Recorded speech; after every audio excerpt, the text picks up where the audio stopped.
I hear a lot of folks complaining that the stock audio system in the GR86 is mediocre or downright crap, and I don't believe that to be true. I believe that there's a way to fix it. Hiroshima spirit!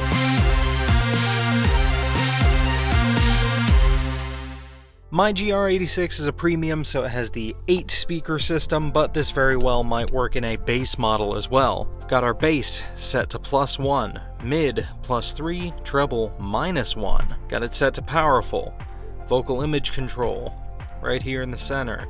Balance and fader right in the center. Got our virtual stage enhancer set to mid. Virtual bass, off. Dynamic beat enhancer, off. I find that these EQ settings work really well. I'm no audiophile, but here we go. Given we're in my garage and it's satellite radio, so it's not going to be super crispy.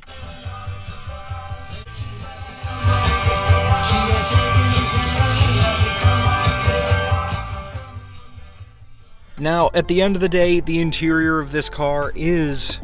there's a lot of hard plastic in here, so you can pump up the bass a little bit. Some songs hit a little bit harder than others, and that's just gonna sound a little tinny and cheap in a hard plastic interior. But I think that these settings work really well just for a daily driver stock audio system setup. Hop down in the comments and let me know what you think if you test these out for yourself, and let me know if it works on a bass model. I hope this helps you guys out. Maybe it does, maybe it doesn't. As I said, I'm not an audiophile, but you know, I can tell a little bit, and to me, these settings sound just as good as any pair of headphones. So that is not what I wanted to do. Anyway, I hope this helped you. I hope you enjoyed this quick one. Thank you all so much for watching, subscribing, and all the other things, and I'll see you guys in the next one.